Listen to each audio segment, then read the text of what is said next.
Okay, so now it's time for your first lesson in Chinese, in Mandarin Chinese. My name's Deb Fallows, and I'm here to talk to you today about how to use your adult brain to learn foreign languages. I'm a linguist by training and by passion, and most recently I've spent the last 4 or 5 years studying Chinese. My husband Jim and I moved to Shanghai about 4 years ago. He was writing for the Atlantic Monthly magazine. I was working for the Pew Internet Project and also spending lots of my time learning Chinese because we knew that every time we went out of our door in Shanghai, we would run into our neighbors, who were basically people who looked like this, who spoke very little English, and it was going to be my job to take this on. I was intimidated because Chinese is a very difficult language, and we all understand that kids, or think that kids learn it, and by the time you're an adult, it's all over, you can't learn it anymore. But recently, in the last 10 or 15 years, neurologists have said that you would be wrong. That's not the case. It's all about that your brain really doesn't solidify as an adult, and you can still have a lot of suppleness to learn new languages. But we're in some bad habits. As adults, we go and approach a new language and think, I can't do this. I'm embarrassed. I feel awkward. Everybody else is doing better than I can. And how can I possibly deal with this? But there's also a lot of good news. Your mature brain can handle a lot of higher language processing. We know about semantic associations and generalizations. We know about grammatical structures. And we have a whole lifetime of real-world context and life experiences to apply to this.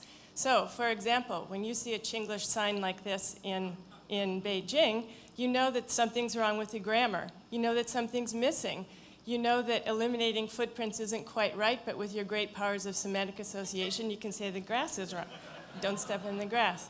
Similarly, when you look at a sign like this, you think, okay, you know what it means, but something's all wrong here. It actually means the opposite of what it's saying. And furthermore, you're not going to say carefully, you actually mean be careful. Okay. Now you're on your own, but you can put this together. My best advice for something like this is that you do not want to order the fried crab with royal-style sauce, particularly because it doesn't look very good, and it costs 4 times as much as the crispy pigeon. Okay, now you've got your powerful brain. How do you apply this to learning Chinese? Here are your 2 lessons. The first one is about vocabulary.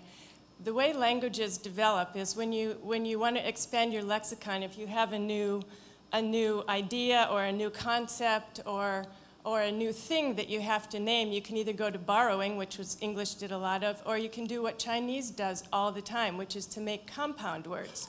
You take 2 very simple little words that you know if you've studied a little bit of Chinese, slap them together, and you come up with your new concept. A lot of these are opposites. Dongxi, east-west, means stuff or things. My own personal favorite is Dianao, electric brain, which means computer. So, what's the point here? The point is that you can use your higher brain processing and learn some language patterns with vocabulary. It takes it out of the realm of being arbitrary rote learning and into the realm of something you can manage more quickly. Now, here's another problem with Chinese.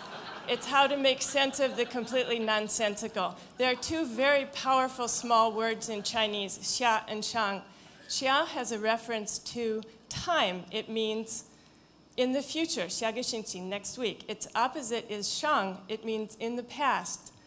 This is all fine and this is all good and it makes a lot of sense and it seems easy until your teacher introduces on the same day that these 2 words also have a reference to place. Xia means underneath, shang means on top. So you can work on this logically, but trust me, when you're trying to put these 2 things together in a single day, you have to do several double back flips to come up with the right word, because you're trying to adjust time and space. So use your powerful brain and get some kind of mnemonic device or visual aid. I created my own to this solution. AB is the timeline. C and D is all about place. So I knew Xia went in the southeast quadrant, Shang went in the northwest quadrant. Okay, to sum this up, what do we know? We know that you have a very powerful brain, which is still quite supple, and it's no excuse that you can't learn a foreign language. You can do it. And you can rely on your very powerful brain processes of what you know about language to help you learn in the process of learning language better and more easily. So, like just about half the people in this room, I have a new book out.